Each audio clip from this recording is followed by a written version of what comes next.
Welcome to Talk is Sheep, the official podcast of the Wild Sheep Society of British Columbia. Brought to you by our title sponsor, Mountain Tough Fitness Lab. Come along with us as we take conversations that matter to you into the high alpine. We have partnered with Mountain Tough Fitness Lab to help get you in shape and mentally stronger. Whether you're a veteran hunter or just starting out, the Mountain Tough app will take you to the next level. We personally train using the Mountain Tough programs, and we believe in it so much that we want to give you 6 weeks for free using code SHEEPBC. That's SHEEPBC. Check out Mountain Tough Fitness Lab. You won't be disappointed.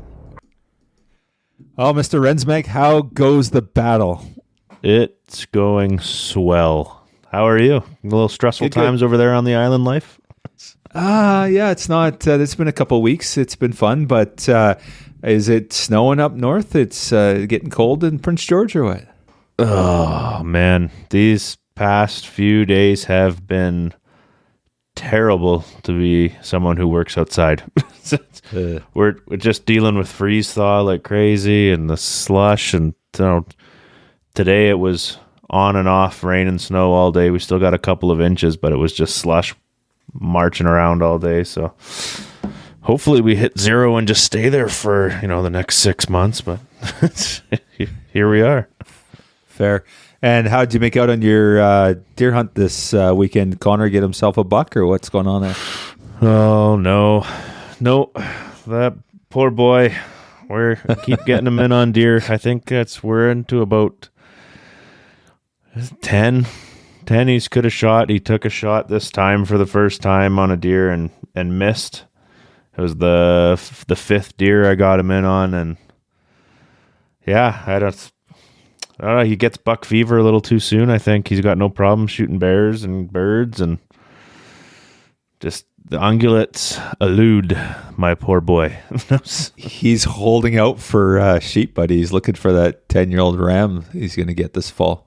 I actually have a lot of people laugh at me and say he's going to get a sheep before I do. Then it's like, you know what? I'm going to be okay with that, because I'm always, we touch on it in this podcast actually about being a little bit nervous as sheep hunters, and I take a lot more pictures of them than I do, and there's quite a few of them I could have, should have, would have pulled the trigger on and don't. So it's the life we chose, I guess, being cautious. Yeah, well, better than the alternative. And like you said on the pod, we talk a little bit about that long walk up to your ram, even when it's legal. It's just like, until you get it in your hands, it's like, and anyone that says they've never felt that, it's like, okay, whatever. But yeah, no, I've obviously I've never shot a sheep. I'm still less than one, but I do that with deer all the time, and I've got an 11x7 on my wall. And even after I pulled the trigger, I just see a Christmas tree, shoot it, and I still, as I'm walking up in the back of my head, I'm like, what if it doesn't have 4? And it's every single time. And it's like, you know what? I don't know what I'd do if I lost that feeling, that nervousness of the second guessing. I don't know. I think it's a positive to have, to me, anyways. It means I still cared a lot. So. Yeah, I'm with you, man. And it's just like a reverence to the animal, right? It's like respecting and just, you've taken such, taking a life, right? It's a serious thing. It's not something that you should take lightly. And I think if you were walking up there, didn't give a shit or whatever, it's probably not whatever. I'm not going to judge. But for me personally, it's just like, yeah, I'm with you. I think it's important. So yeah. So it's a big week for us, though, eh? We dropped some raffles this week. The WSRs are out. Yeah, so it's they're live, and we got 4 great packages this year. We've got, of course, a desert bighorn sheep hunt with Sierra Alamo, one of the best outfitters that you can get in Mexico, and they kill beautiful big rams there. It's such a great experience, and the RT family's done such a fantastic job. And then, of course, we got a pronghorn antelope hunt with silver sage. That's always a popular hunt. And this year, we got a cool new one that we try and mix it up every year, make it a little bit more exciting. And we've got a West Texas Aoudad and a Heli hog hunt. Talk about super cool. It's like we're not allowed to buy tickets, right? We as directors and working for the society, we can't do that. But man, that is such a cool hunt. Yeah, I've thrown a lot of money at our raffles before we weren't allowed to buy tickets and before I was on the board. So now I just stare at these raffles, just jealous of everybody in on them. I'm like, oh man, I wish I could win that or even just have the opportunity to win it because I can't afford to buy it. So yeah, that hunt with High West Outfitters is super cool. They kill amazing oudad, big oudad down there, and then jump in the helicopter and go hunt some hogs, man. That's sounds like a pretty sweet setup. So that's going to be a great raffle and really strong buy-in. A lot of people wait till the very end to buy their tickets. And little word of advice: don't wait because they're And actually, this year we typically will run 5 on our WSR. We're only running 4 this year because we're pretty heavy on the raffles throughout the year, giving you kind of all kinds of different opportunities. So these ones are going to sell out quick. So if you're thinking about buying some tickets, for all you listeners that are outside of British Columbia, it pains us that we're not allowed to sell tickets to you.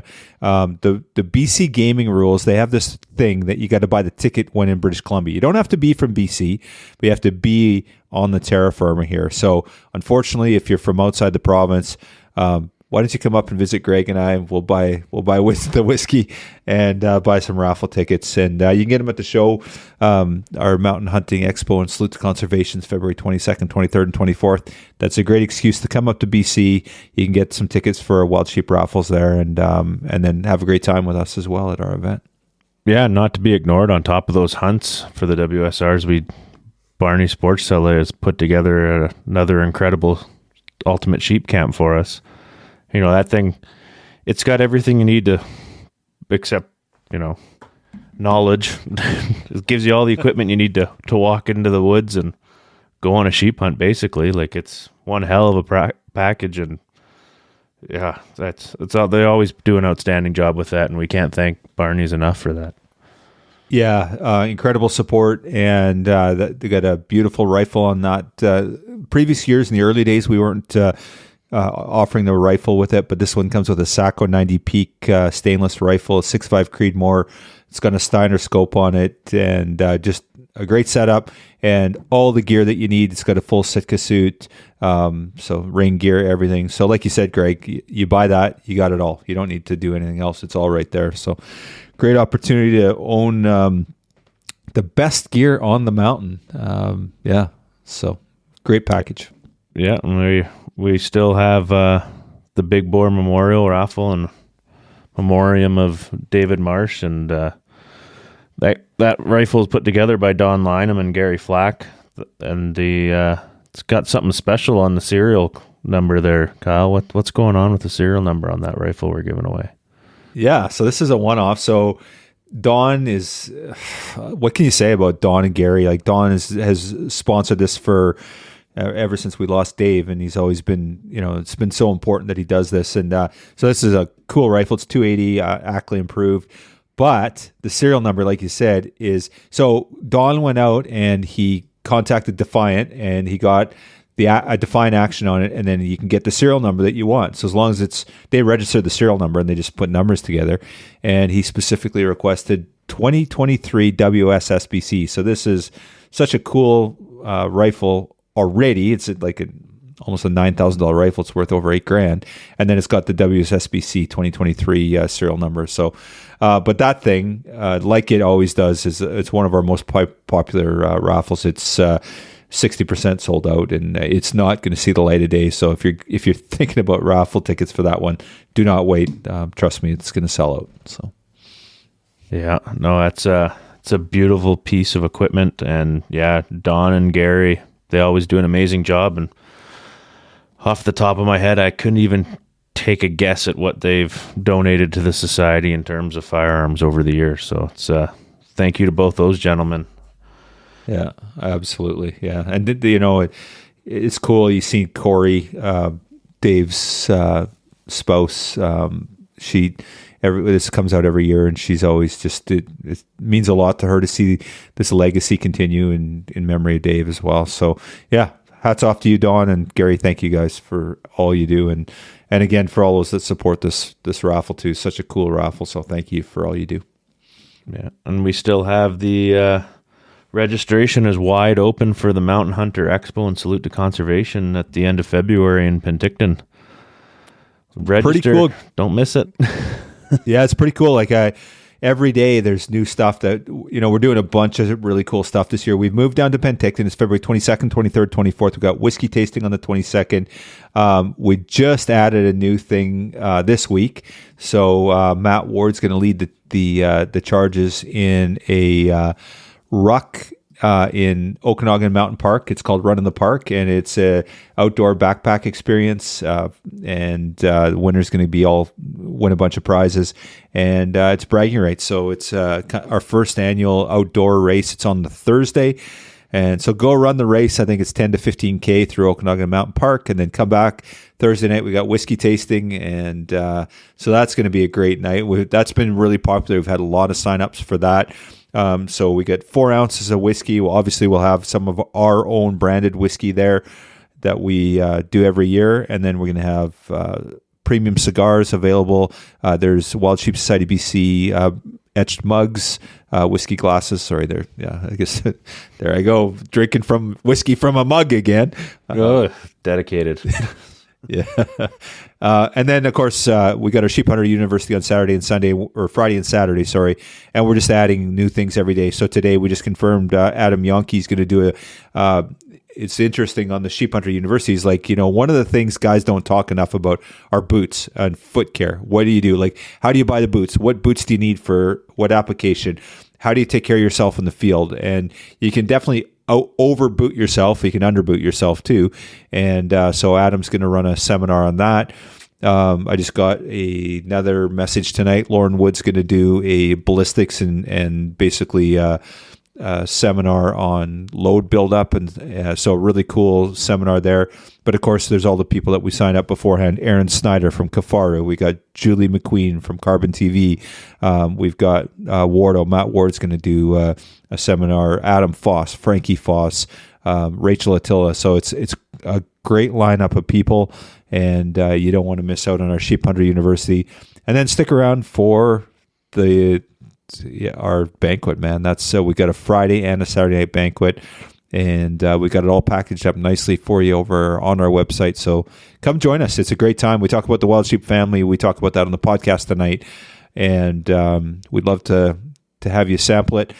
And you don't need to be a member. So we've got that question a few times. Do you have to be a member to sign up? No, you don't. Come and enjoy. We'd love you to be a member, but you don't need to be. So come and check it out. I can promise you, if you sign up and show up, you're not leaving there without being a member.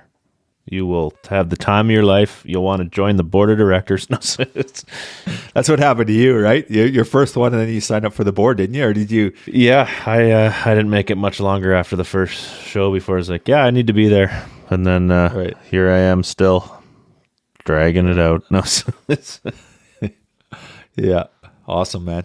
Yeah, I know it's going to be a great time. So the podcast tonight, great one. Curtis and Devin, they're hilarious, man. The Gassoffs, and they run the Come Out Heavy podcast, and it's a straight shooting. It's got the heavy on the E rating when it comes to, and this one's E rated too. So if your children are listening, you might want to pull them off. But Kurt and Dev are a hilarious, man. Very straight shooters, and yeah, and I love it. I love listening to their podcasts. I love it when they call us out on stuff. It cracks me up, man. And but really knowledgeable guys, really accomplished in the backcountry, and entertaining as hell, and just two great dudes that you want to hang around with. So absolutely. Well, with that being said, should we let her go? Let's do it. This episode is sponsored by our conservation partner, Precision Optics. Thank you, Sitka Gear and Precision Optics, for investing in healthy wildlife and sustainable ecosystems. Well, ladies and gentlemen, we have Kurt and Dev, the heavy boys, rolling into town tonight. Welcome to the podcast, gentlemen. Thanks, guys. Yeah, thanks for having us on. It's a pleasure. So you guys are tend to spice things up a little bit. Oh, there we go. Okay, there's, like I said. Yeah. First, is that a Bud Light there? Or what do you got? Oh, probably. No, Omer roasted me last time, so I had to switch to Coors Lights. Yeah, I listened to that one. That was one of my favorite ones of him giving you a hard time. You're drinking a Bud Light. I did. It was so funny. Like, I didn't know what his reaction was going to be, but it was like right as that whole, I don't know what you call it, episode was going on in the world, and he just went off the handle, and I was kind of unexpected, and it was great. It was great content. Yeah. I sat and listened to that thing for about an hour and a half. I'd listened to it twice, actually. Perfect. Okay, so for our guests that are listening, Kurt and Dev run a great podcast, coming out heavy podcast, and it's not your traditional podcast, a little on the racy side. It's always interesting, and if you're a bit sensitive, there's a big E on every single episode. It's got that big E on it, without exception. So, makes it interesting. But guys, let's talk a little bit, and you guys can decide who goes first on who you are and sort of how you got in, how you became podcast celebrities, I guess. Oh, I go easy on the celebrity part because we're just a couple of nobodies. But yeah, just how we started this podcast was basically listening to podcasts prior, and I felt like we were kind of disconnected from what a lot of the podcasts were, especially some of the BC ones and ones out of the northern states. And, they didn't really relate with how Devin and I grew up. So we ended up planning Devin's first sheep hunt. And every day we would sit there and talk on the phone for hours. And I'm like, man, this is like a podcast episode that we just did, right? We should be recording some of this stuff, right? And that's kind of how it started, Dev? Yeah, it was pretty much straight from all the conversations we had. I mean, it happened during COVID, so like everyone, we had a lot of time on our hands to play with this kind of stuff. And the only things a lot of us were focused on was our hunts that year. And because we felt like we were going to be able to get out in the bush and get into a lot of hunts. And yeah, I think it was just podcasting had never been a topic, or even any kind of, I don't know what you call it, content creators, influencers. Like, we've heard it all. Like, oh, you guys are influencers now, blah, blah, blah. We're like, fuck that, we are. I hope people aren't being influenced by us, because that's not a good influence. You're normally. Yeah, I'm usually bad influence. Yeah, I guess it's still influencing if it's bad influencing. Yeah. But yeah, Kurt kind of nailed it with, we would share podcasts to each other about hunting or hockey. Like, Spittin' Chicklets was one we still listen to nowadays and enjoy. And Kurt was more into podcasts than I was, but he would share ones with me and be like, man, you got to listen to this. Like, the elk hunting tactics, different scenarios. And that's where I kind of actually developed a passion for listening to hunting podcasts. And then I think it was me who said to Kurt, well, there's got to be some on BC hunting just like this. And he said, well, there's a few. And he listed off the couple at the time that were out there. And, it was like, well, it wasn't really like that itch that I needed scratched for me. Like, and that's kind of where we thought, like, well, I wish there was one that just told stories and kind of had the good old boys on and just kind of told it how it is. And we were like, yeah, let's do that. And I don't know if we thought it would be anything people would want to listen to, but the response we get is basically the same thing you're saying, like kind of, out there, brash, just something different. Yeah, well, and honestly, like the honest conversations are always the best ones. Like, I love listening to Rogan because it's just a bullshit session, right? It's just a conversation, and Rogan probably talks more than the average guy, but it's just a bullshit. And that's the thing with you guys; it's just a conversation, and just some guys sitting around drinking Bud Lights and calling each other out, right? So, well, So the good thing for us is that we don't have any sponsors, so we don't have any guidelines we have to stay in. So it works out pretty good. You don't have to worry about losing anybody, because if all they're going to do is turn it off, you got nothing to lose, right? Well, and you guys crack me up. You know, I love listening to you because you're always dissing. You diss everybody. There's nobody that's off limits, including us. I'm like, so we're like, Greg's like, oh, listen to this crap. It's like, oh yeah, okay, fair enough. So, but you know, you guys call it the way you see it, and you know, it's cool too because. You know, with the society, we're involved in a lot of the issues in the province, and you know, people on the outside are like, they're just looking, going, why the hell don't you guys do this or whatever? But there's all these factors at play, right? And we got to consider all these different things and sort of, you know, play to the strongest hand, I guess, if you will. Where you guys just look at this and just roll. They're like, yeah, that's bullshit. Screw that, right? So it's pretty liberating in some ways.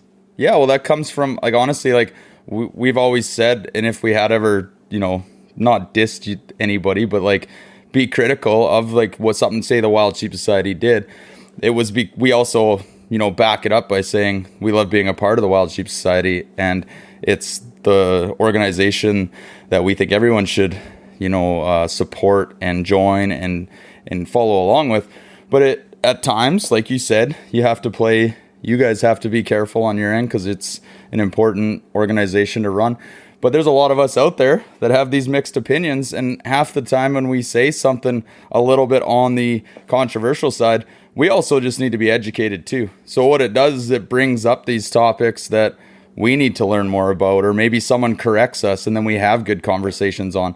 Because, you know, we look at it from, I don't know, I wouldn't call it like simple-minded, but just, you know, like straight shooting minded, like this is how we grew up. This is what we were taught. Why is it different now? And someone's got to ask those questions.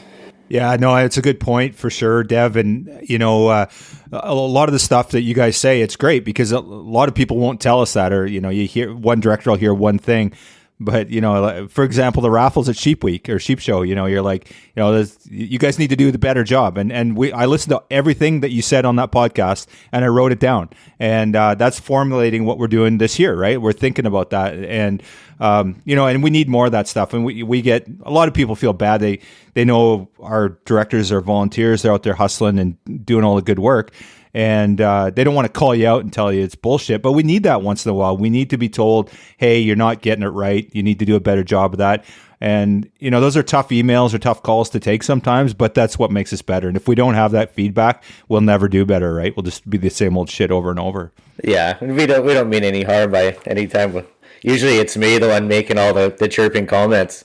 But, you know, like, I've been loving coming to that show for years, and it's the highlight of the year, and get there and see everybody, right? So I hope no one takes offense to it. It's just me being cheap, being like, hey, I want to buy a $20 raffle instead of having to spend $20,000 on something. But, you know, like we said, we enjoy the shows. We love seeing everybody.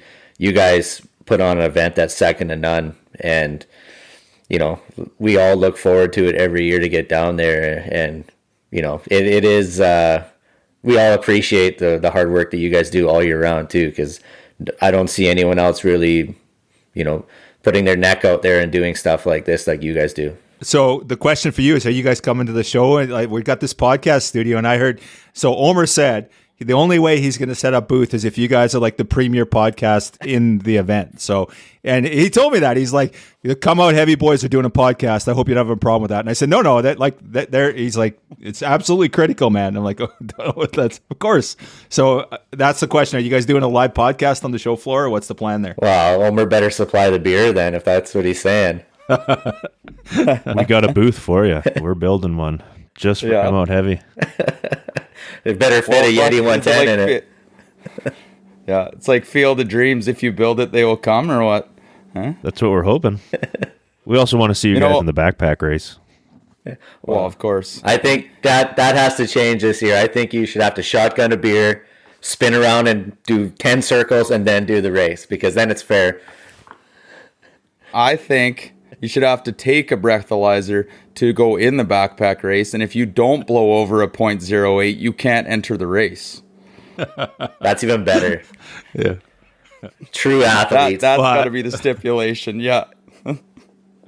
I loved how you guys were calling people out on wearing whatever they were wearing, shorts, and that they were stretching, and then you guys, there was pictures of you guys in blue jeans and boots, and it was classic. Yeah, there's a picture of Kurt lifting my ass up over that block, and the jeans are so tight they're barely able to get over the block. And then there's guys, they got their Adidas runners on and their short shorts they borrowed from their girlfriends, and yeah, they know who they are too. They can listen to this and they know exactly who they are. We won't drop any names, but we're coming for you next year.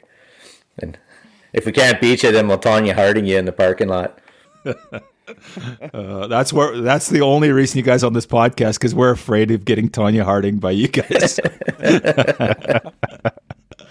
No, just kidding. No, and honestly, you guys always say the right stuff, and I know you guys are big supporters of the society, and work closely with or good friends with Jonathan and so Peschke. Like, let's talk about him. He had a hell of a year, and maybe on somebody's coattails, Matt. But let's talk a little bit about this hunting season. Who wants to jump into it? Dev, is that you, or what? Do we start with Kurt? Mine's on event, but we'll start with Dev. Yeah, I can jump into it. I mean, Matt Peschke. I mean, if you've listened to our podcast, you've definitely heard the name, and he's now infamous. He's been on many episodes because, he's my hunting partner for about 4 years now from down here. It was always hard to, get Kurt and I'd always connect on some of these hunts, even though we do usually connect on one every year.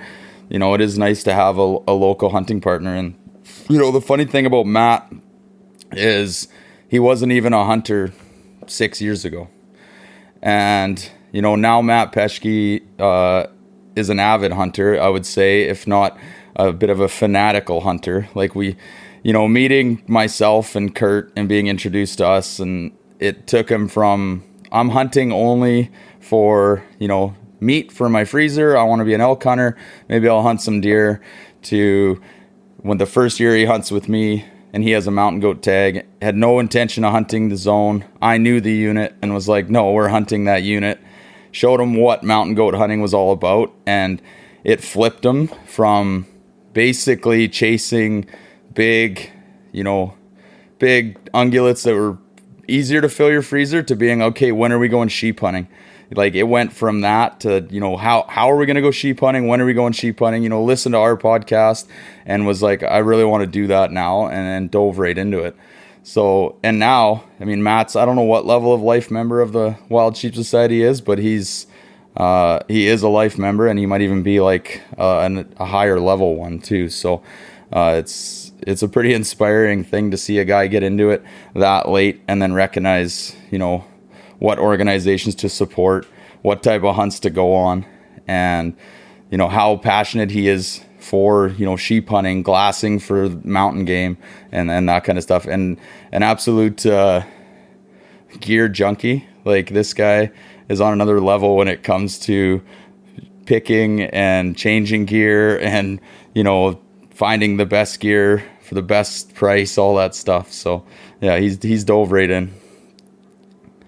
Yeah, he's pretty innovative too. Like, there's that new Durston tent. Did you guys run that Durston when you were on your sheep hunt this year? No, we tried. He tried his Durston out on a mountain goat hunt we ran with a buddy this year. Okay, yeah. So I'd picked one up too. So we were texting back and forth, and yeah, he's pretty keen on and innovative and totally switched on with what's going on, and not afraid. Again, he called us out. He sent Greg and I an email about one of the podcasts. He didn't like what we had to say, and it was a valid point. He brought up a really good point that we had a bit of self-reflection on. But yeah, for sure. So, okay, let's talk about the hunt there. All right. I think you guys got into maybe like some young rams or something. What's the story there? So this year's hunt, it was Matt's first.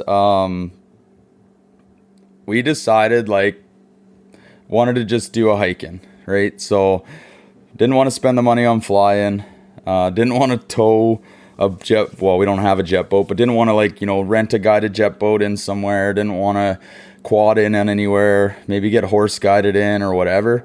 It was just being a bit frugal, but also knowing that it's doable. Like, there are valleys you can hike into in this province and get into rams.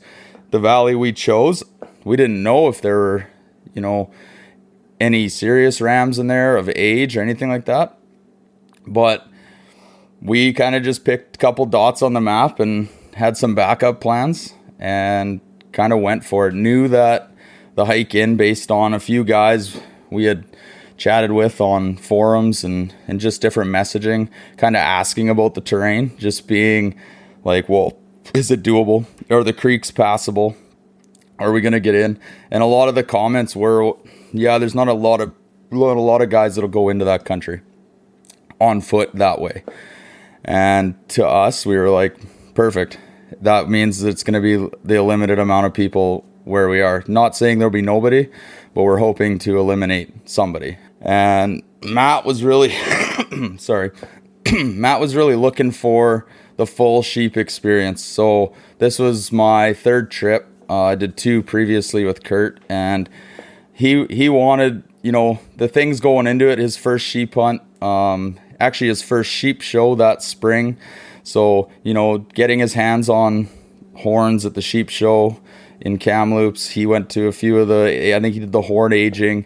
Really tried to dive into every podcast that we could to figure out aging, to figure out, old rams, that whole body type thing that Lancaster talks about, just every aspect of it. And what he was basically in it for was he wanted to glass sheep was the first thing. You hear of some trips, you get in, you don't even get to see a ram. You might see some lambs and ewes or that kind of thing. And his big thing was like, it'll be a successful hunt if I get to try out all my mountain hunting gear and I get to glass up sheep. And really, that was the goal. I had been on, lucky. I had been on 2 successful hunts with Kurt. So same for me. It was new country, and it was like, let's just have an adventure more than anything. Let's dive into a spot. And really, that was all we kind of went as like a pre-plan. And then definitely takes the pressure off, eh? Yeah, a little bit. I mean, you shouldn't go into in my mind, you really shouldn't go into a sheep hunt with, I think, huge expectations, I guess, about the type of sheep you're going to see, or if you're going to see legal rams or rams at all. I've been on 3 successful sheep hunts, so it's, I guess, easy for me to say this, but when I went into the ones with Kurt, the first one I went on, I was like, I had no idea what to expect. And I just wanted to get up in these mountains and get into the environment more than anything. And that really should be the highlight. That should be like your expectation. Because if you go in with that and then you are successful or you get on sheep, well, now the trip's just more, unbelievable, I guess, at that point. Like, you've put it all together. So really that was kind of the game plan there. The first day it was a tough poke. I mean, it was 12 hours of hiking with 70 plus pounds on, and got into a camp spot with enough light left to do a little bit of glassing, but pretty much just bagged from the trip in. And it was nothing the first night. We kind of glassed and we posted it on our Instagram recently, like a giant porcupine was the big highlight of day one. The only animal we glassed up was a porcupine that in a spotter looked like, or not in binos, looked like a little grizzly bear walking across the plateau. So that was kind of a first night shocker for us to be up in the Alpine. And, there was craggy rocks on one side and then there's this porcupine on the other side. So that was kind of odd. I've never experienced that until this trip. We kind of got reined in on that first night, which wasn't a big deal. And we didn't run the Durston on this one. We actually ran a pretty lightweight, Mountain Hardware tent. It was like a 3-season, like 3-man tent. Honestly, like, I went over it with Matt before the trip, and if we would have hit snow, we would have been in trouble. So was it a Hubba Hubba or Hubba Bubba? Do you remember? No, it was, I don't remember the brand or the model, but I think the Mountain Hardware, and Matt would know for sure. But I think MSR is the Hubba Bubba, isn't it? Yeah, you're right. Yeah, sorry, I was. Yeah. No, that's all right. And it was good. Like, we set it up. I looked at it with him before, and I've never been caught in poor weather, I guess, and neither is Matt. And And honestly, with Kurt, like the first time we went on a sheep hunt, we took a woods tent from Canadian Tire. So it was like, I don't know. I've always kind of just been like, whatever, we'll make it work. We got a tarp, we got a tent. We got trekking poles if we have to support it. Like, we'll figure it out. So I'm probably like going to eat my words one day, because we've kind of just take whatever tent we've had and then just ran with it. Now, looking at it after that first storm, it wasn't a bad storm, but just the little bit of extra wind and rain and the light poles on that tent were definitely like a bit suspect. So if you were going to go later season or anything like that, definitely something I realized right away that we could have been in a bit of trouble, or it would have shortened a trip. We woke up the next morning. You know, I slept in a little bit, because after those first big days, it's like, you know, there's no panic to me. I mean, again, when you have been successful and you're not really probably not the one on the gun, you definitely take your time on these trips, and you enjoy, you know, a few nights of sleep. And I don't know, we weren't panicked. Like, Matt's not one of those ego hunters. Like, he doesn't have like that, oh, we have to get out and kill something. It's just like, let's explore the country and find something. So he was up glassing for a couple hours, I think, before I even woke up that first morning. So obviously I wasn't just like hardcore at it. And he came back, and I rolled out of the tent, and he said he hadn't seen anything yet. So we got some breakfast together, and I was like, well, if you can't find him, I guess I'll have to find him for you, and gave him a hard time. And that bit me in the ass later, for sure. And we glassed, you know, a few hours and had breakfast and picked up one band of lambs and ewes way off. So it was nice to, you know, be on stones right away. First day, like first spot, basically wherever our legs took us. And shortly after, I get the, you know, when you're with your hunting buddy and you're trying to be quiet, and everyone has like a sound they give you when you know that like something's good or something's going on. And because I was glassing to the right, looking away from him, and he was behind me, and then you get the like, I don't remember what noise, either a click, like a, hey, shh, shh, like just that something like that, you know, that your partner doesn't make that noise unless there's something good to see or something's happening. You know, it happens when we elk hunt. If someone hears a bugle and you don't hear it, it happens, you know, sheep hunting. If there's like a ram that you just glassed up, and sure enough, he was like snapping, like getting my attention. I think he was even, giving me like the snaps, because like super excited. And he picked up 2 rams. This is first morning of his basically sheep hunting experience. And 2 rams came out of the draw below us at about 800 yards. And they just fed up in the green and didn't know we were there. And we just had the binos up. He threw the spotter on. We tried to get a phone scope on quickly to try to get some footage and get imagery right away. Right away in the spotter, it was like neither of them like swooped or broke the nose. Like you could tell right away that it was like, okay, we're going to have to really watch these guys, maybe age them. And my first reaction was, I think they're big bodied and I think they're mature.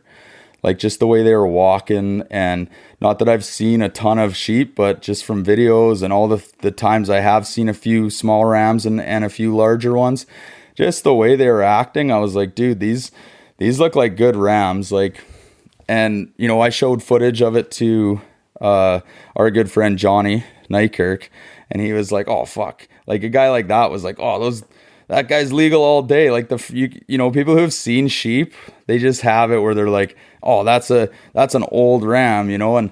But me and Matt, like, you know, that's one of the things that he said, like going into this, if we were gonna age a ram and take one on age alone, it was gonna have to be like a guarantee, and we were gonna spend a lot of time, you know, really analyzing sheep. So I wasn't jumping on anything there to, you know, go over and above and just be like, yeah, that one's legal. Like, I just know it's legal. Like, I don't have that experience, and definitely Matt doesn't either. So it was pretty awesome to see, you know, what I thought was mature rams on the first morning of a hunt. I think it was the third time this has happened to me. Kurt and I have also had this luck where we've, sat on a ridge first or second morning on hunts and have picked up rams. And I don't know what it is with some of the sheep hunts we've been on or how much luck we've had, but it's we have been blessed to put more rams in the glass than non-rams. I would say that. Well, you just got a horseshoe up your ass, because my first two were grinds, and we seen one ram in 2 trips, and then Devin comes up with me, and it's like, boom, there's 5 rams dead the first day. Next trip, boom, there's 4 rams dead the first day. I'm like, you haven't even dipped your toes in it yet. he got some awakening on this trip, though, I think. Yeah, this one was better. I go into a couple of these trips knowing that, I told Matt before this one, I'm like, I think you picked a bad trip to go. Like, your first sheep hunt may be one of your worst, because you've picked on my third, and I wasn't planning on having a third successful sheep trip, if I'm being like totally honest. Like, I was expecting, the weather. I was expecting just a little bit of, more of a grind when it comes to finding them, when it comes to the attrition that most sheep hunts or sheep hunters you have to go through. Now, we put in some time. Like, don't get me wrong, this one could have been a chip shot early. We fucked that up. Like, straight up, we fucked this up. So, and I'll tell you why. So these rams that we just finished, being like, oh, we need to get a better look. We just sat there, no movement, watched, and we were exposed. We were sitting against a couple bushes in the middle of the alpine. Like, if they turned around and we moved, they would have saw us for sure. So they go up and they bed in this craggy country, and they bed up on this like perfect 20-foot rock, like flat rock. And they do the typical sit there, big horns sitting up and looking down. So we were like, okay, well, let's creep back to camp. We'll get set up for the, a few hours of the morning, and we'll try to get an age on them. But it was also like the high fives were already going. Like, man, this is unreal. Like, we're going to have a chance to age rams, like, first morning. Like, Matt was pumped. Like, he put glass on, 2 decent looking rams.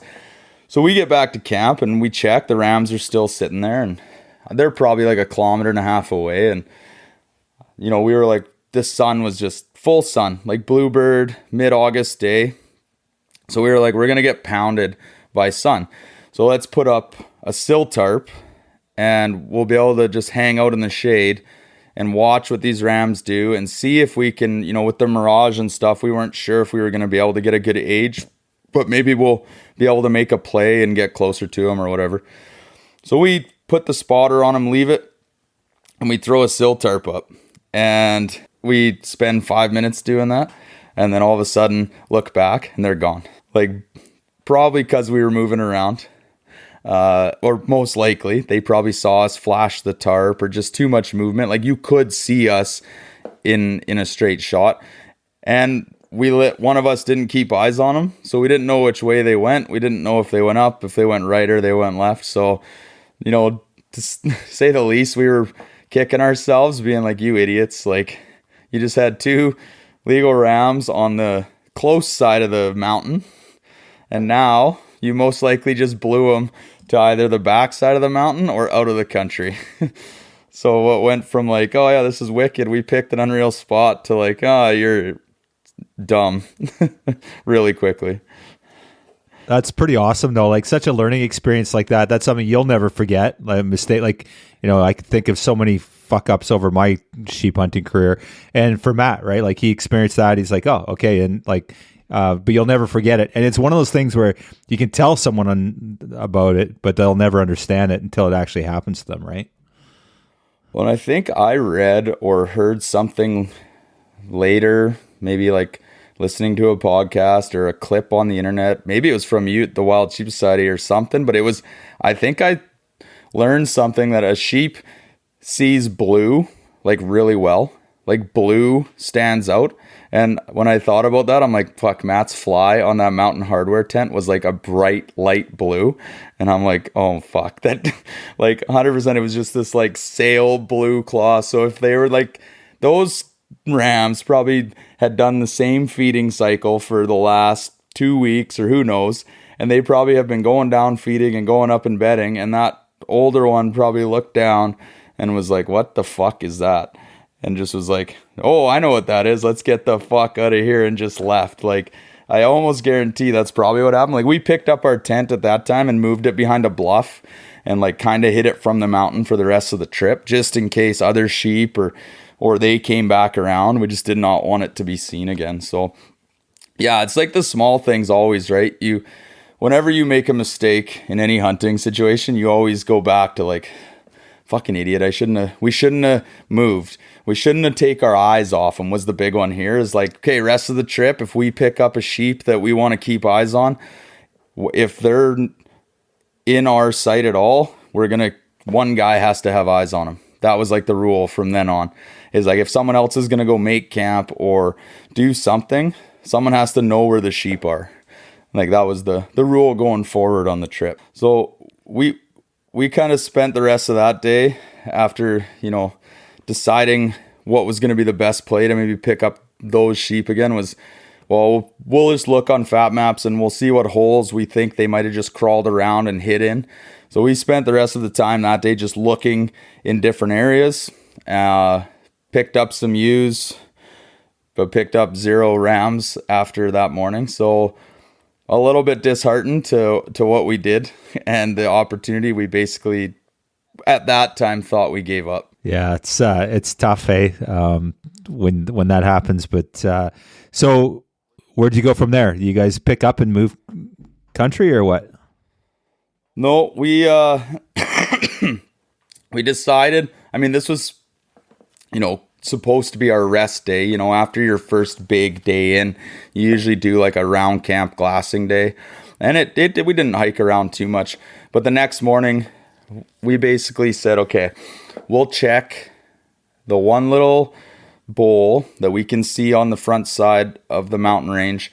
Make sure that they're not just feeding in there in the morning. So we'll get up early and we'll go check that. And then we decided that we were going to pack enough food. We'll bring our sleeping bags and a sill tarp, and we'll hook this valley. There was like a finger valley that, spurred off of the main one, and we'll go into it. We figured it was about 3 or 4 kilometers in, and from Fat Maps, there was game trails that you could see cut into the scree and the banks. We were like, well, hopefully that game trail is good, and we'll just follow it up the valley. So we said we'll wrap in, and if they're not on the backside of the mountain range, then they're probably gone. And we'll have to move down the main draw even more and pick away at more country or look for other sheep. Like, we don't even know if they're legal, but they're worth finding. Like, we knew they were big enough to be like, we have to give it, like, we have to basically cross it off that we put or checked all the holes we think they could have went to. So we headed up that smaller valley. There's a little lake at the back end of it. And as we were going up, we'd glass, as you walk into these valleys, and this is pretty steep country, like as far as the mountains, they pull out of the valley quite quick. So there's not a long valley across the bottom. So every time you move a couple 100 yards, you're exposing a lot of, new glassing lanes that you're not seeing from the head of the valley. So we'd stop and glass, and we picked up 2 younger rams on the other side of the valley. So one was maybe a 7-year-old, didn't break the nose, and the other one was like definitely a banana head. But knowing that they were there, we didn't know if there was other rams laying with them, so we just kept an eye on them now as we headed into that valley. Basically decided the way it hooked, it kind of dog-legged left. So we got to the corner, crossed a creek, and then just wanted to glass the whole, inside. You could see right to the back end of this valley. And the weather was great. It was too hot, like a little bit too sunny and no cloud cover and really no shade cover. Like, we were putting on and this isn't something to complain about, but it's on the other side of the weather spectrum. You either are fighting rain and clouds, or you're going to fight potentially, I don't know, heat stroke if you're not staying hydrated and, protecting yourself from the sun. So we had, the kids, one thing we packed was like the kids SPF 50, like, I don't know, they're like sticks of it. And we were just putting that on the ears and the face just to try not to put ourselves on day 2 into like sunburn, I guess was the theory there. So can't complain about the weather, but a little bit like too hot, if I would say. And we got to a spot and we literally hid in the shade because I was like, I don't want to sit in the sun all day in the middle of the afternoon. So we kind of tucked behind some rocks and glassed as much as we could, kind of just hiding from the sun. We picked up a few ewes and lambs again, and we could still see those young rams across the valley and didn't see any other rams with them. And the clouds came in mid-afternoon, and then I said, well, I'm going to take advantage of this cloud cover. I'll pop up. We were kind of hiding over a knob. I'm like, I'll pop up and I'll glass into the very back of the valley.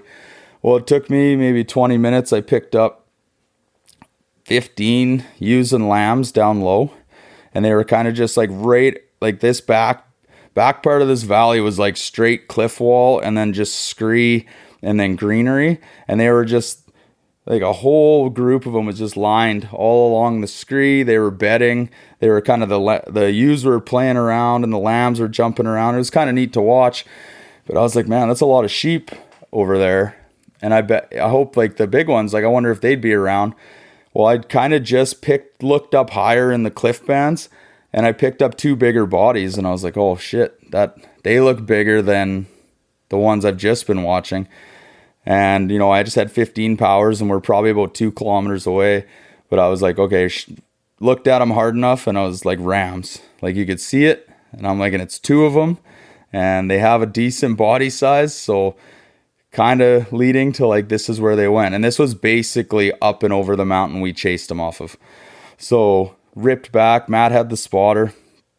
Got him over, put the spotter on him, verified that these 2 were the ones we've looked at a day ago. So we relocated them, and now it was about how do you get close enough to age them was the play. We don't know if they're even legal or if one of them's legal, really, was what we were looking for. So being cautious, like I think I'm always overly cautious early in hunts, and I think a lot of hunters are. And then when crunch time comes on, when push comes to shove, you just throw like everything aside and you kind of say, screw it, let's go for it. We do it elk hunting. We bull rush the bull in this bed.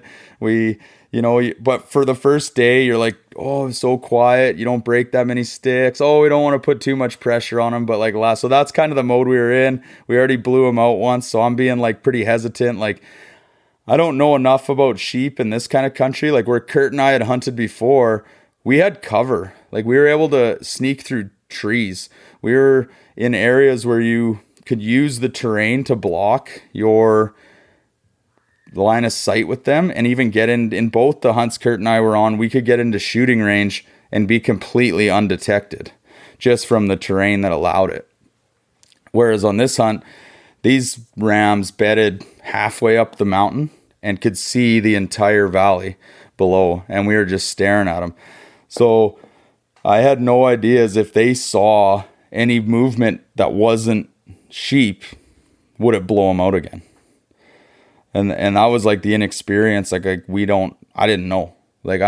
We had no idea what our movement would be like. So we didn't feel like we were pinned, but it was going to be like what we did in the next few hours to try to get closer to these sheep needed to be strategic, is kind of what we were thinking. So we kind of decided to cut across the valley and then use a bit of the terrain to try to hide ourselves as we like side hilled towards them.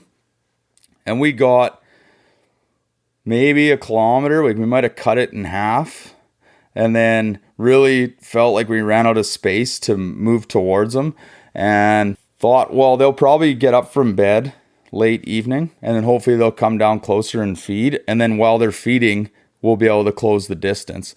So we waited them out, but these fuckers stayed bedded until like 9:30 at night, and they stayed on the high. Like, there's a reason they stay old. They stayed way up, and we never got a chance in the daylight to, put any move or any stock on them. So it was like, okay, we're going to pitch a sill tarp right on the side of the mountain, and this is where we're going to sleep, was basically. Ooh, that's a cold night. Yeah. So, and we knew this was coming. We didn't know what this was going to look like, but we were like, we brought the sill tarp and sleeping bags, no pads. And we were like, if we were going to kill these guys, it was going to take, going in light and just making do with it. So how cold did you get? I've done it once, and I'll do it for rams, and that's it. That's the only reason I'll do it. I'd do it for a big bull elk. So I'll say that right now. But you know what? It wasn't too bad. Like I said, the weather didn't dip down too low. What we thought we were going to get screwed on was rain. It started to rain that evening, and we're like, uh-oh, this is going to be a fun night. So, and the wind picked up really hard. So we pitched that tent basically as low as we could. Like, we used the trekking pole like half down and kept like a really like low single slope, like, so you had to just crawl into it and lay low, because we didn't want the wind to pick up and pull it and flip it around. And honestly, Matt said he had the best sleep of the whole trip that night on the side of the mountain under the sill tarp. And every other sleep, he was, even in the tent, he was like, fuck, I'll go back to that side hill with the sill tarp. He's like, that was my favorite sleep of the whole trip. So did you guys have bags? Do you have your sleeping bags with you? Yeah, so we decided no pads, and we'd bring sleeping bags. So Kurt and I have done it twice after a kill by a creek with no sleeping bags, no tarp, and just survival blankets and whatever clothes we had in our backpacks. And those nights we had to have fires going to stay warm. Yeah, those were cold. The night I did it, we had a sill dome, and I didn't have a sleeping bag or a pad. I used an emergency blanket, and I tried without, and woke up at 2 a.m, and I was just shivering. Just my whole body was like vibrating, and I threw on that emergency blanket, and instantly your temperature goes up 10 degrees, and then all of a sudden you're sweating like within like 2 minutes, and then you're soaked wet. It's like, fuck, it was horrible. Like it was a horrible night. But we'd killed a ram, so we were 2 rams, so we're happy. But yeah, when we did it, we had whoever was caping out the head was doing that, and the other guy was collecting sticks and whatever you could find for wood. Because we did drop down into the trees a bit, so we were lucky that we could have a fire. But you don't sleep much on those nights. I remember laying there waiting for Devin to wake up and be like, "Okay, let's get out of here. We got a long day ahead of us." So you actually slept then, Dev? You got a good night's sleep? It wasn't bad. Night's sleep? Yeah, I got a night's sleep, and we tried to get up, as early as we could, crack a day, and hopefully we were, a lot of learning too. Like a lot of stuff on this trip I learned was this ram behavior, sheep behavior in this country. Like I said, the last 2 sheep hunts I've been on, we were successful early in them, and we didn't spend a lot of time, analyzing their behavior. We just, we were efficient, and that's not a credit to us. It was just an efficient hunt. It was one of those hunts where you spot, legal, kill, and we did that twice. And this was one of the first times I spent days watching a group of sheep and two rams to boot. So the next morning we were expecting them to be down low feeding in the green. So we got up, relocated them in the morning. They were on the same mountain face, not down that low.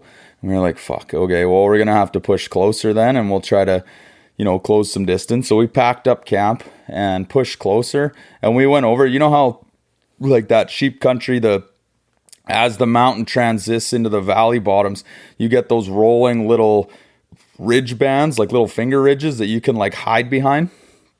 So we'd do that. We'd sweep and kind of crawl over one, and then we'd go down the other one. And fuck, we got like 100 yards from where we camped, and we crawl over this ridge, and there's just 30 ewes and lambs, like right there. And we're like at 30 yards.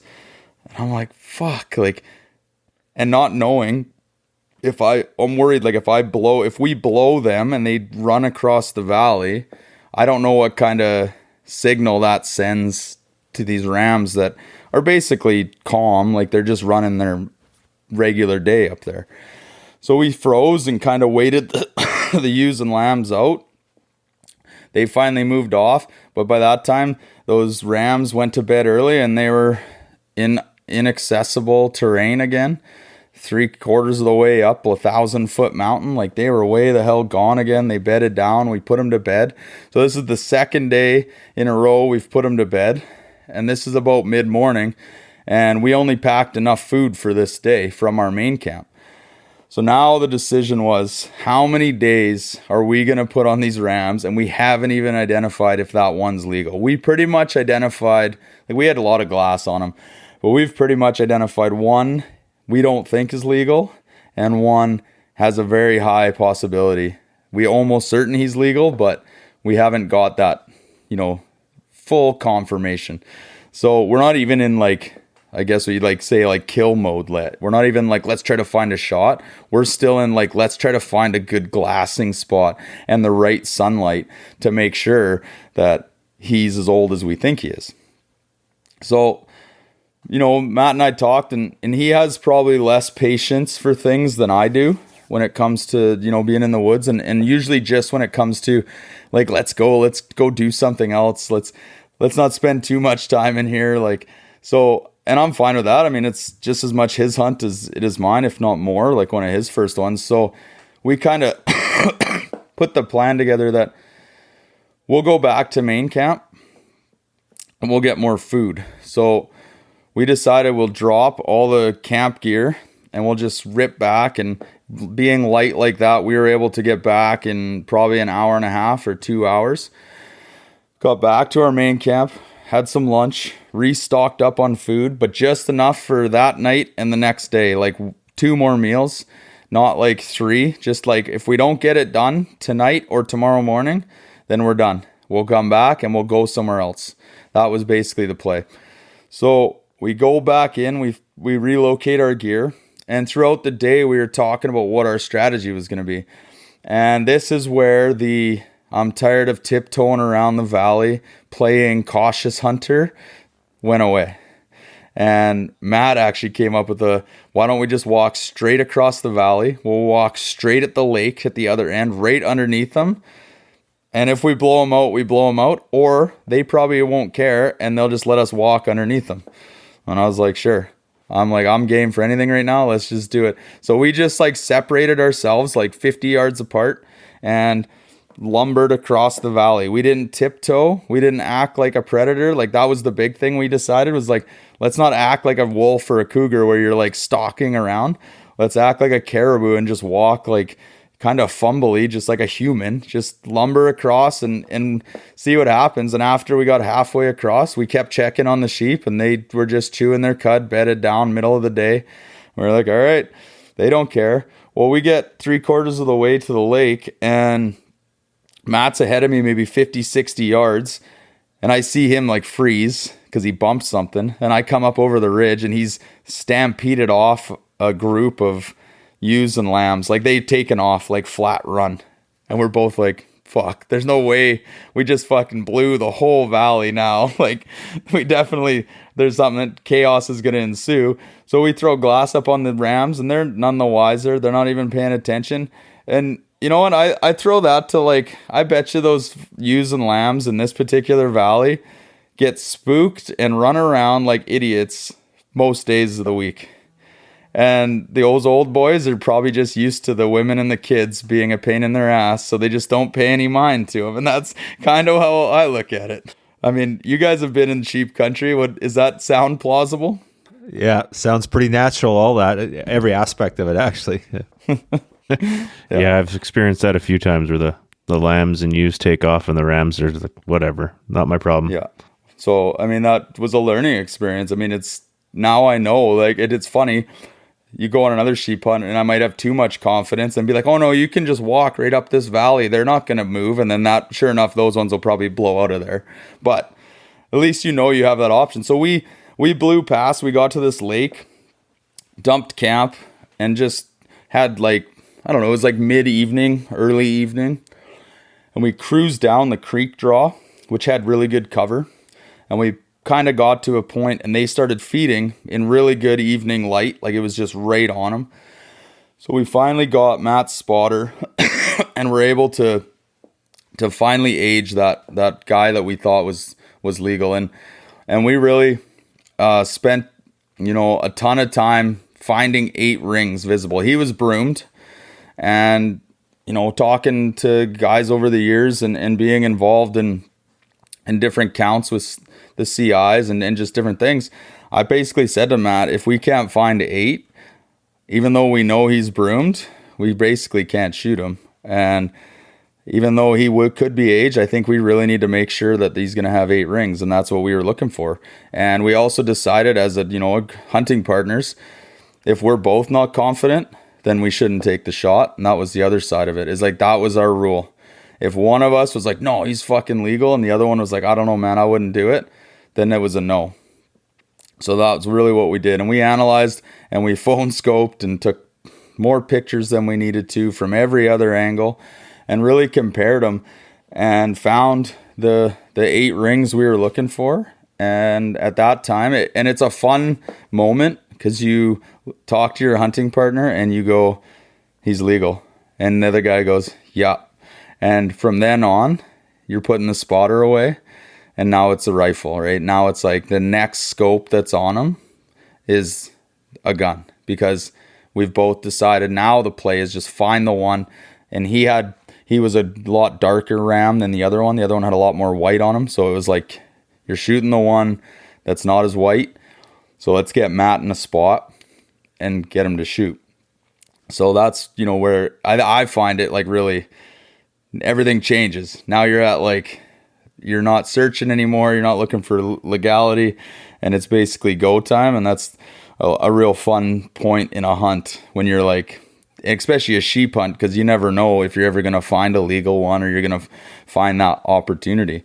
So from then on, we finished that evening. They didn't give us anything. And now we knew going into tomorrow morning, if they presented us with anything, if they came down low enough and they were in range, we were going to take a shot, or the opportunity could be there. So, no, go ahead, Kyle. Dev, what's range? How far? What do they have to be? How many yards? Yeah, that's a good question. So Matt and I have 2 different ranges. He hadn't been on a lot of, long range hunts or types of things. So I took him out to the range a lot to get him confidence. I mean, I had shot at longer ranges more than he had, just from preparing for these hunts and just hunting more. And we had him hitting 500 yards, 10-inch target every shot before the hunt. The Thursday before our Friday drive, he put 4 shots into 10 inches at 500 yards. And so 500 was the number, and we hadn't had him. And he was shooting Tika. He shoots a 308. And I think he only had a 10 power loophole custom dial scope on it. So that is about the range for that gun. Like, you're not going to push it past. And he knew that. And, we've talked about the setups Kurt and I were running this year. And I have a 300 PRC in the Fierce Carbon Rogue with a Zeiss on the top. And so my range can go a little bit past. And I had practiced out to 750. Would I take a shot that far? Honestly, hard to say. Never had been presented with it. But I definitely was comfortable maybe 650 and in. So there was a little bit more range that I was going to be more comfortable with that Matt wasn't. And he knew that. But in our case, he spotted the rams first. These were his rams. He's never killed a ram, so he was the shooter. And I was there to support him. Range, wind, whatever he needed. So we were going to try to get him into range, and that was the play. And I told him he can shoot my gun if he wants. Like, I don't care. Like, if you're more comfortable and you want to take a crack with my gun at 500 yards, by all means, like, shoot it. That's not the best play, but I still give him that option. So we wake up the next morning. We leave camp, which was a sill tarp night again. So we did 2 sill tarp nights. This one was colder. We slept right by a lake. Pretty cool lake. The sheep around the lake were knocking rocks into it all night. Like, you could hear them like splashing and moving around us. And so it was kind of a cool little spot to be. Not as good of a sleep as the night before, but what can you do? You're on a sheep hunt, sleeping on the ground. You're not at the Ritz, so you make do with what you got. We get up, we go back to the spot we left them. Can't find the rams. The typical, you figure everything's going to fall into place. They've been in the same spot on the same mountain for the 2 days straight. Can't find them. We spend 20 minutes, can't find them. We pick the whole mountainside apart. Have not turned them up. We've turned up a couple ewes, but no rams. We're like, fuck. Like, and as we're kind of laying there, we're kind of looking at each other, and Matt's looking behind me down the valley, and he's like, oh, there's like a caribou or sheep like down below us. And I spin around, throw the binos up, and they're down below us, which is what we wanted, but they're literally in the valley bottom feeding. And I'm like, holy shit. So I grab the rangefinder, throw it up, 400 yards. I'm like, fuck, get your gun. But they were feeding actually away and down the valley more, and there was like a bluff coming off the creek, and they had about 30 yards, and they were going to be behind this bluff. So we didn't have enough time to get a gun set up. They were just steadily feeding away from us, didn't know we were there. And I was like, shit, okay, well, they're in the valley bottom, so let's cross this creek, get up, and we'll be high enough they won't be able to see us, because there was like a bit of a plateau we were on. So we scurry across, but the worst thing was we knew the wind was going to be bad. So like they're down below us. We know the thermals are going to be pulling down this creek draw, but what are you going to do at this point? Like there's a chance that we could just get to the knob and they'll be within like 200-300 yards. So that's what we were trying to do. We quickly ran across the valley and crept over the knob, like, full on army crawled over the knob like we were being all stealthy. Gone. Like, nowhere to be found. And we're like, fuck, they winded us for sure. And like, pretty devastating. Like, it's funny, I'm gonna put out a video of this hunt. Like, we recapped our last sheep hunt, and Matt and I got a lot of good footage here. And I do like an in-moment recap with like just like a selfie of myself, and the look on my face is, and then I have like a recap of being successful, and it's a wild fucking Jekyll and Hyde moment of like how devastated I am and then how like happy we are. So pretty interesting how like the emotional range you go through on these hunts and why you get so excited when you are successful. But it was like we thought we were fucked it right up, like when we did, not saying we made like the worst calls, but we kind of got unlucky and they got below us in the thermals. And Matt threw the binos up and watched their asses like disappear over the crag, like across the valley. And he's like, yeah, I just watched them go away. And I'm like, fuck. So we sat there for 10 minutes or so, kind of regrouping ourselves and just being like, fuck, I don't know. And this is where Matt was like, okay, if there's an opportunity for a longer shot, he's like, just take it. Like, he's telling me this. And I was like, are you sure? Because if anyone knows Kurt and myself, when you basically say like, you can be the trigger guy, we might be the trigger guy. Like, green light. Yeah. You might be the trigger guy. Yeah. That's awesome. So, and he was like, 100%, we've put in so much time, and he said, like, I would feel bad if this hunt doesn't have a success on it just because we're really pushing to make sure I pull the trigger, but there could be an opportunity to be successful. And, the class of that ram, that was a decision for me too. Like, I wasn't planning on shooting another ram that was really young or small or whatever. So I had a bit of standards, and he was in my standard for sure, like 100%. So I was like, yeah, I'll take a shot if it's there. Age-wise, everything, mass, it was like, yeah, that's an old enough ram where I would take my second ram, and he could be it. So didn't think it was going to happen, but a few minutes later, look up back on the mountain, and these, they wanted to go back to where they were bedding the last 2 days. They obviously felt safe on that other mountain, so they started crossing the mountain they scurried up to go right back up valley. And I ranged them from there, and they were 880, 890. So I was like, okay. screw it, let's just go. They're going to see us, but let's just try to get closer. And there was like the little creek drawed across, and there was a little bluff on the other side where it would have been a bit of a steepened angle looking up at them. But I ranged it from where we were standing, and it was like 300 yards. And I'm like, Matt, if we get to there, we've cut the distance by 300 yards, and you might be in range. So let's like go. So we just like quickly scurried and went to that spot, and we kind of watched them, and they definitely seeing us at this point. And Matt kind of stopped us, and he's like, man, they've pinned us. Like, they're looking. Like, he's like, stop. And then he, at that moment, was like, I'll turn around and walk back a little bit and kind of distract them, like an animal walking away. And he's like, you just keep going to the bluff. And at this point, it was just like, well, if I get to the bluff and they're in range, I'm going to take a shot, because that was already the green light given. So that's kind of what happened. I went over to the bluff, dropped my pack, ranged them. I got 585. I'm like, perfect. Like, check my chart on my phone for my scope. I get everything set up, and then I find him in my scope, and I run a muzzle brake on this 300 PRC, and I really wanted my I had the ISO tunes, like earbuds. So I scurried back to my pack, grabbed my headphones, put them in because I wanted to protect my ears. Went back up. Like, I don't know why I didn't just bring my pack with me. Like, these moments, they go through your head later, and you're like, why the fuck did you drop your pack 20 feet away and not just put it right by you where you were shooting?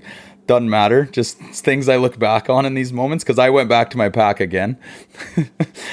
So I get set up. I'm using a jet.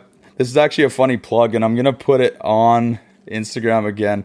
I heard that Jetboil doesn't really support hunting, so I thought it was kind of funny that I used a Jetboil as my rear rifle rest while I was shooting on a hunt. I don't know if this is like a good thing or not, but I was like, that's funny. I heard that they were like not anti-hunting, but I don't think they support hunting. So I was like, oh, well, you supported my rifle, so thank you for that.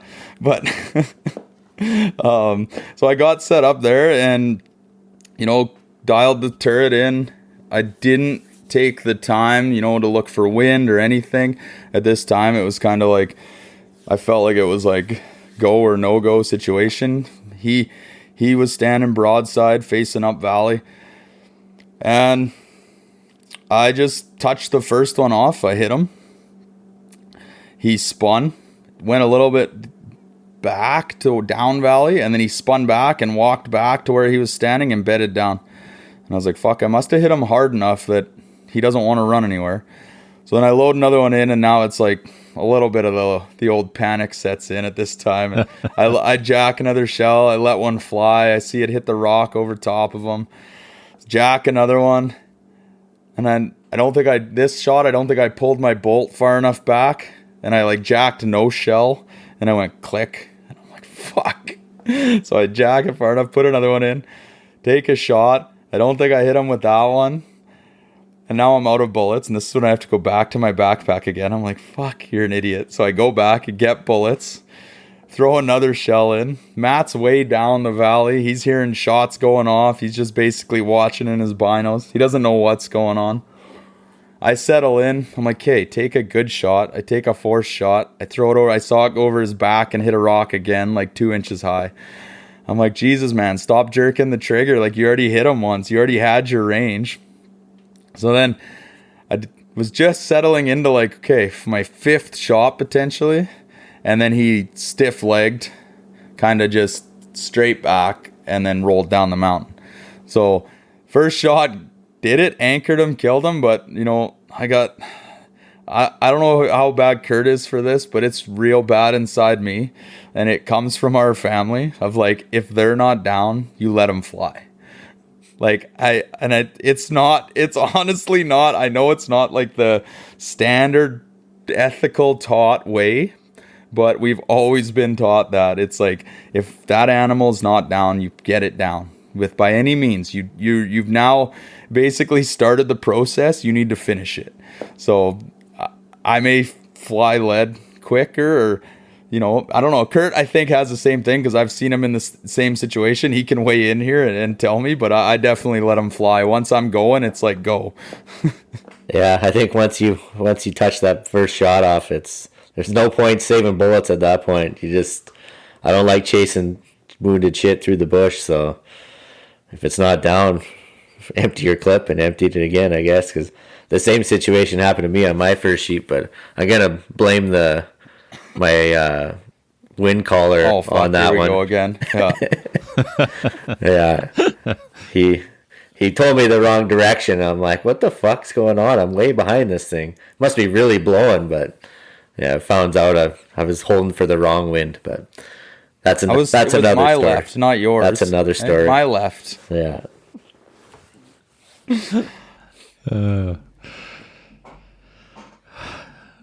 So yeah, we, put him down, and he came down the mountain, 400 yards or so, and it's actually interesting. And I want to touch on this a bit. I listened to a podcast recently, and we obviously don't have a video of this, and we don't share this emotion on any of our. I would if I caught it on video. But after this stuff happens, I mean, I grew up in a hockey environment. Matt's a soccer player, so we grew up in like sports competitive. You let out like a cheer. He's across the valley, and the reaction is like you score a goal in hockey. It's like woo, and he hears it and he gives it back, and you celebrate. And I heard a podcast recently basically frowning upon the celebration being like put out there in media. And I'm not saying ours is being put out there, but I would never, like, that's a raw emotion that we felt during our hunt. It happened on our elk hunt. We cheered on that one. I don't, if you're getting judged on that, I mean, we're not cheering because we killed something. We're cheering because we just went through 2 nights of siltarp camping, eating shitty food, thinking we've blown a hunt twice or 3 times, and then you're successful after all that adversity. That's what you're cheering for. You're not cheering because I killed that animal. It was just the success of all of it, right? Yeah, absolutely. That's it's interesting that people were talking about that. What's your perspective on that, Greg? What are your thoughts? Well, I can relate to these guys. I grew up in the sports environment, and I still can remember the first bull moose I shot. I don't know, I was 19 or 20, and I just let out a roar. Everyone in the valley heard me. I was jacked. I'm okay with it. You're celebrating. You're not just celebrating what you've just done. You're celebrating everything leading up to that moment. And it's, it's sometimes you just got to let out that roar of emotion, and it feels good when you do it too. Yeah, absolutely. Like there's such an adrenaline rush going through your body at that time of any animal that you're hunting, right? And it's hard to explain unless you've been in that situation. Non-hunters wouldn't probably understand that, other than if you related it back to sports like Devin did. It's the rawest emotion that you can have, especially when you're on a sheep hunt where it's so physically demanding. Not everybody can do it. It's not like you're driving down a road shooting a deer, standing on the side of a forest road. You're going in there, everything's on your back, and you're packing everything out. Like it's an accomplishment. Well, that's a good way to put it. Like an accomplishment when the hunt feels like a full like body, mind, physical accomplishment. That's when it just comes, and it's a wild experience to be that remote and have that partner. Like that sheep is Matt's sheep as much as it's mine. Like I pulled the trigger. That hunt was our hunt. Like, and that's most sheep hunts, to be honest. Like Kurt's first one, we both put the same amount of effort into it. He got his, mine, same amount of effort. Like those are our sheep, and it's, I actually I think of this sheep hunt with Matt being such a team success that I wanted to get a replica of it, because those replica mounts, but man, they're freaking expensive. So I'm not going to, because I'm cheap, but the thought was there. But I would never want to feel bad about sharing that emotion. Now I maybe doing it in a video in front of things, maybe I could see how it can be looked down upon, but I don't think a hunter or people that go into these situations should, second guess that emotional experience like that. Like just be raw, be real out there. There's no reason to feel bad for it. It happened again to us on our elk hunt. We called that big bull into 30 yards or closer, and Matt and I killed him. That's a team success again, and we cheered that one because it was an unreal experience. We put ourselves through hell in the backcountry of the mountains to find him. And that's why you're cheering. And then you're also, right after you're cheering, you're like, oh shit, what the fuck did I just do?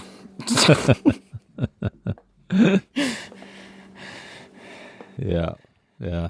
So just out of curiosity on that podcast, was it, were they saying like, oh, it looks bad in the eyes of the non-hunter or something? Is that kind of the perspective, or what was the deal there? Because I'm with you, man. Like you want to celebrate, like you got to clean kill your animals down. There's nothing better, right? Like, and that's the best outcome for everybody, including the animal. Yeah. So the podcast actually was from the Wild Sheep Foundation. They recently put one out. They had Randy Newberg and I can't remember the other guy, and they were really talking about kill shots in media. And I was interested about it because I put out a hunting film with Kurt. We have a kill shot in it. I know they're not talking to us who have minimal followers and viewers, but still I like to understand what's going on out there. And the new mantra or the new approach to it is only telling about the adventure, only talking about the hunt and the meat and the adventure, and starting to censor the kill shots and censor some of those emotions. And Kurt and I know we're on the same point here, where it's like, as soon as you keep canceling things, you never can get it back. And it's just about how to approach it. I'm not saying there's every hunting video out there's a great video, but I also look at it like, if you clicked on a hunting video and you didn't expect to see an animal killed, then you're a bit of an idiot anyways. So that's a nice way to put it. But yeah, that was basically what they were talking about, and they weren't, it was more of a conversation, but it definitely gets you thinking about these things and the hooting and hollering and those types of stuff. I didn't even realize I did it, or I didn't even realize it wasn't as common, or maybe it is looked down upon a little bit at times. And honestly, I don't think I could control it. Like Greg said, it just comes out. You got to let it go. And you're cheering with your partners. It's some of the experiences we do experience through these hunts. I mean, I probably let out another holler when we got back to the highway after 12 kilometers of pack out, because I was so done with my backpack and the whole thing. And it's just another reason to, that part happens too. Another success. You got out without ripping your knees apart or losing an ankle or breaking something. Like, we went through some hell to get that ram off the mountain. Yeah, that's awesome. So is Matt hooked for life now, or what's his status? Oh, he's funny. He you would think he'd be like, yeah, let's go right back. I got to get mine. And he's like, kind of like, he's hooked. Like, we're going again at some point, but he's already on to the next thing. Like, oh, maybe we can hunt bighorns. Maybe we can find, muleys. And he's already like, what's our next bucket list thing? And we're like, well, you haven't got a thin horn yet. He's, yeah, but I did that hunt. Like, what's next? So he's in his scatter mode of moving on. And Kurt's involved in this because we have a group chat together too. So yeah, to put it this way, I don't know what time he sent the message to the group, but it was 5 a.m, and he did an Excel spreadsheet of bucket list hunts to do. So he's definitely, I'd say he's definitely still got the sheep fever, but he's got the mountain hunting fever. He's got the sickness, because the spreadsheet was hilarious. I just looked at him you got too much fucking time on your hands, man.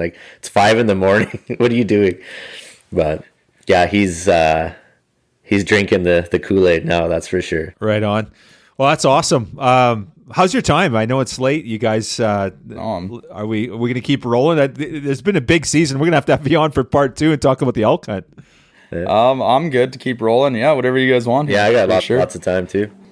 So about the ram, tell us a little bit about him. What did he end up aging? Did you guys score him? Do you got any stats? He's beautiful ram, heavy, gorgeous. Yeah.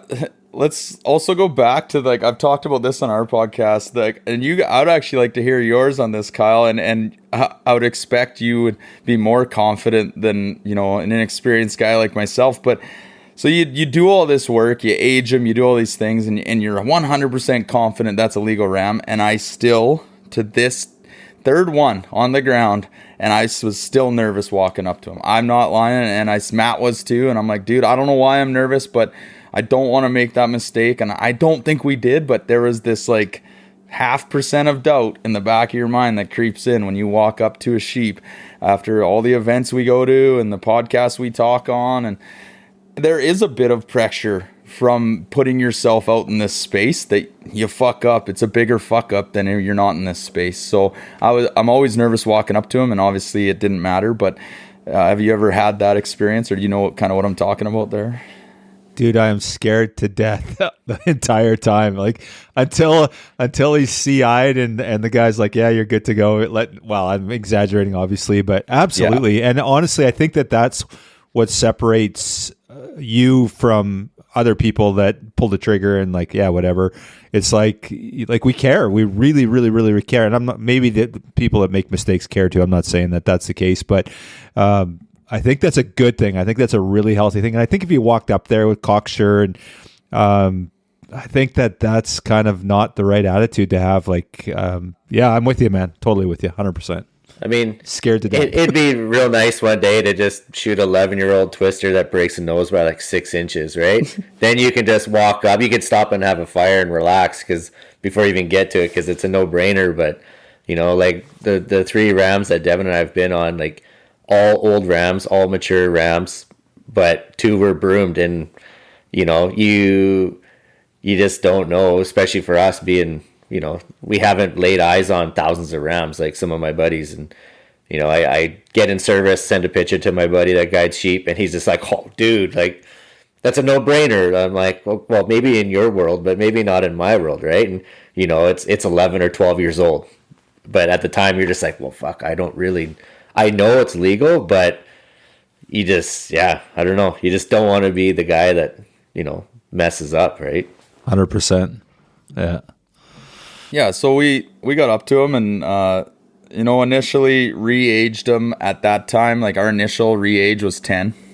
We thought there was 1 in the hair, and it didn't matter, but that was like sweet. Like we got a 10-year-old. He's a great ram. He carries his mass. He's heavy. Yeah, I mean, I'm putting him on the wall. I caped him out. I mean, I don't go that far in to not pull a cape off with them. Like that's definitely something we do there. And I didn't put a tape on him or score him really. I don't know a lot about him. I mean, Johnny put a tape on my last one because they'd be like different. Like I'm really into elk numbers and stuff, so I'll put a tape on most elk that I see that are big. And with a broomed ram too, it's tough to tape them. Like you don't know how long he really was going to be. But like my taxidermist said, like, man, this thing's bigger than your last one. And I was like, I don't know about that. And he's like, I don't know, dude. Like, I would say this is like, he's put him in about 165 is what he was thinking. So, that was just his rough guess from the amount of rams he's seen. So, I mean, in a 160s, I mean, it's pretty awesome. I mean, it's pretty lucky to. What a great ram, man. Congrats. Yeah. That's thank awesome. You. To you and Matt, like that's amazing. Yeah, and Matt went through the trials and emotions of, you fucker, like I should have shot that ram. That's my ram. And, and Matt's not a spiteful guy, and he's not mean by any means. And we have a great, fun, joking relationship, but same with me and Kurt. But it was like, I was like, totally, I get it.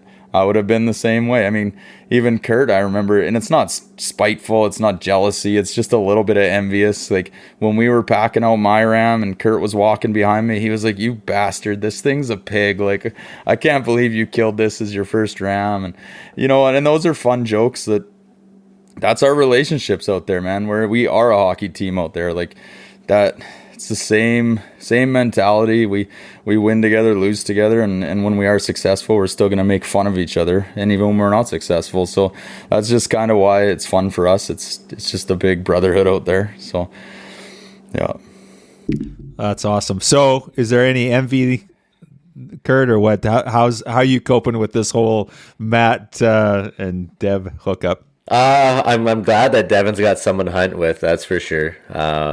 Especially down there, like for years down in the Kootenays, I would come down every year, go elk hunting, and every year we'd go a little bit farther into the mountains, and Devon's it's a lot of country down there, right? And some of it's a little sketchy. There's lots of grizzly bears rolling around, so doing some of that shit solos might be a little bit sketchy. So I'm glad he's got a partner to do that with down there now. But I was definitely jealous for sure. Not jealous that I didn't get to go on the trip. And with work and starting a new job and a baby at home, it just this year nothing was in the cards for sure. But I was getting the updates, and when I wouldn't get an update, I'd be in reaching Devin like, "Hey man, what the fuck's going on? Like, did you find this ram yet? Like, fucking text me back, asshole!" Right? So I was sitting on my phone for 4 days just waiting for play-by-play, and then you get the fucking, I don't know what you send me, shots fired or ram down or something like that. I'm like waiting till they get back into service, and I think you had like 1 bar of service. I'm like, send me pictures, come on. Like, send me fucking pictures. He's like, yeah, I will. I'll send them when we get back to Fort St. John. I'm like, fuck you. Send it back when you get to Fort Nelson, okay? Like, let's go. So, but yeah, no, I was, I like going along for the adventure too. And, we went 2 years in a row, took a year off. I was planning on going this year too, but yeah, it just wasn't in the cards for me this year. But I was glad they were successful, and I'm glad that they didn't get it on day one, and Devin got to experience kind of what a real sheep hunt is all about. Yeah. Right on. Are you going out this next year? You got plans to do a sheep hunt, or what's your plan for 2024? 2024, I'd like to. I don't, with family stuff, kids and whatnot, and with work, I don't really see it in the cards again, at least for another year. But stranger things have happened.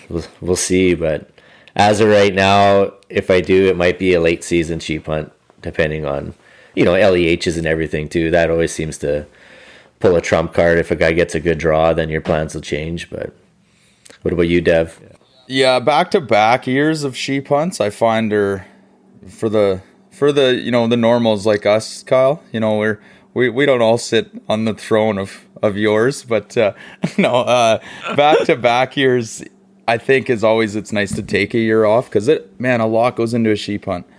Yeah, it's the biggest prep hunt of all of them, in my mind. Different prep. I mean, physical gear, planning, scouting. I mean, figuring out how much whiskey you're going to drink on a moose hunt is a tough prep too, and how much food you're going to eat. But, the full-on prep of a sheep hunt it's a lot. You go in August, your family is like, fuck, what are you guys already gone? And then it's just a lot of time. So, but I'm a sucker for tagging along too. So if Kurt was like, I'm going sheep hunting, and I had nothing else planned as far as draws and that kind of stuff, I wouldn't say no. You got to do it while you're young. The gear's ready.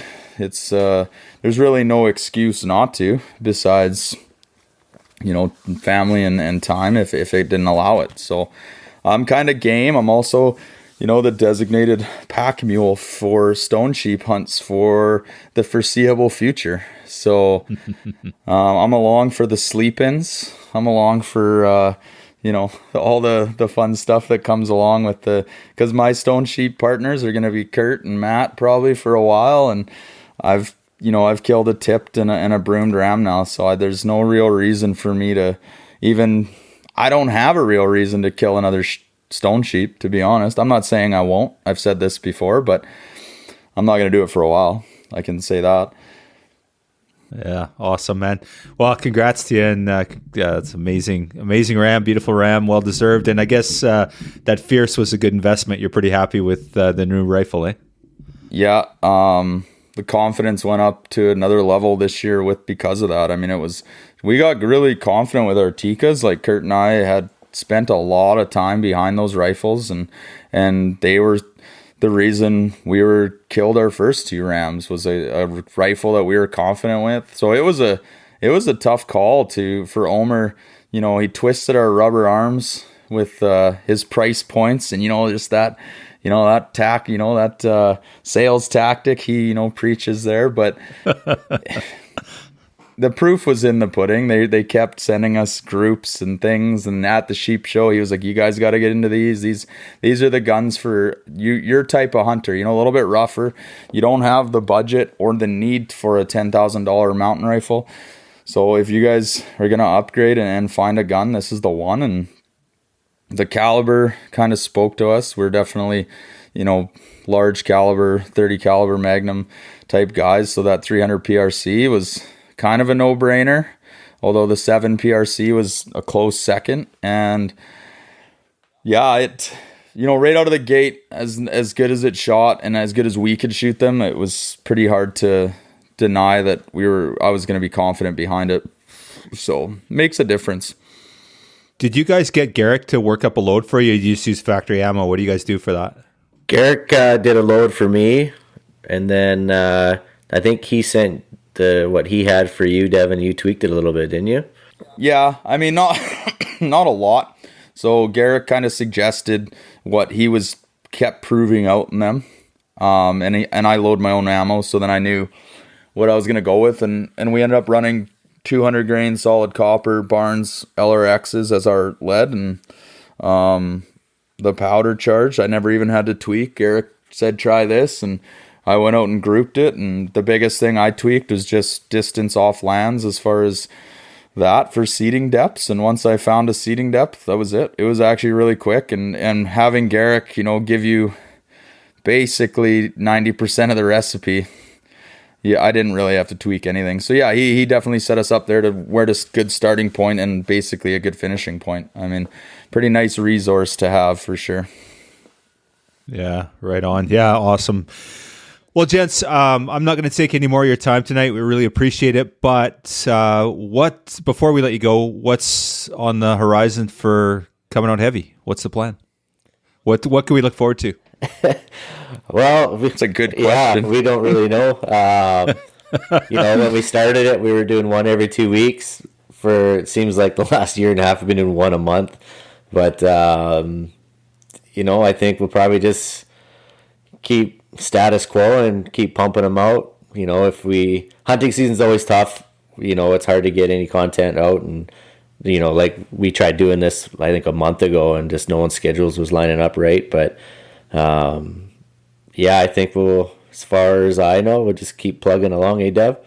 Yeah, I mean, it's try to fit them in. Probably a little bit more consistency is obviously what we should be striving for, but you don't want to give the fans too much, you know. You gotta always leave them wanting a little more. I mean, honestly, like thinking about your question before, kind of like I know it's more of probably a joking matter, but I actually thought about the podcast at the sheep show. It should be something, you know, Come Out Heavy's brand there would be sit down with us and tell us stories. Like that's the podcast there. Like they'd have guys, hunters from around, like come in if you think you got a story that we'd like to listen to. I mean, that's how I would set that up. Is we'll have a big cooler full of beer and we'll just sit and get drunk and tell hunting stories. I mean, that's the Come Out Heavy way. So I could definitely see that working and being a fun little event to do. So yeah, well, and do it for sure. It'll be awesome. That's exactly what we wanted there. Like, you know, we talk, I use the bullshit signature all the time, Wild Sheep Family. Like, you know, it's almost like overused, but it truly is. Like, we're all just a bunch of guys and gals hanging around that really care, and like we really get together once or twice a year, and it's just so awesome. And like there's so many stories and so much stuff, and that's what it's all about. So that's it. And it's just a wholesome experience. It's people that care about the same stuff. They care about the resource. They want to go out and take some off the mountain and make sure they're there for, you know, when they go next time, and their kids. And it's just awesome. That's what it's all about, in my opinion. So. Yeah. Like some of my favorite moments is like after the show, when we all end up in someone's hotel room drinking God knows whatever's on the counter there. But you can just being a fly in the wall in some of those rooms when some of like the real deal sheep hunters that have pounded some big rams and big animals in general, but you know, they're not out there in the public. They don't want to be out there in the public, but you get 10 guys sitting in a room after a few drinks and they start swapping stories, man. Like, I'm not saying a word. I'm just sitting there just listening and, you know, taking in all the information that they're throwing out. Like, that's what I really look forward to, right? And it's guys you see once a year, twice a year too. So like it's great. I'm definitely looking forward to it. Yeah, awesome, man. Well, thank you guys again for everything, and just keep up the great work. It's awesome to listen to your podcast. Always, it's definitely a highlight for me. It's good comic relief for sure, and always learn something too, right? So it's awesome. Thanks a lot for having us on. Yeah, like, and keep up the good work too. You're definitely putting out some good content, and you know, I hear some of the people you guys have on, and I reach out to them too, but we don't quite have the street cred that you guys got just yet. They're like, who the fuck are these guys? And you know, they're intimidated, man. They're like, oh, fuck Kurt and Dev. Like, oh, no, it's too high profile. That's awesome. No. Yeah, intimidated, or they don't want to be known. They don't want to have like any kind of affiliation with Come Out Heavy. Yeah. So awesome. Well, thanks again, boys. Have a great evening, and thanks for your time. Thanks for having us on. No problem. Have a good one.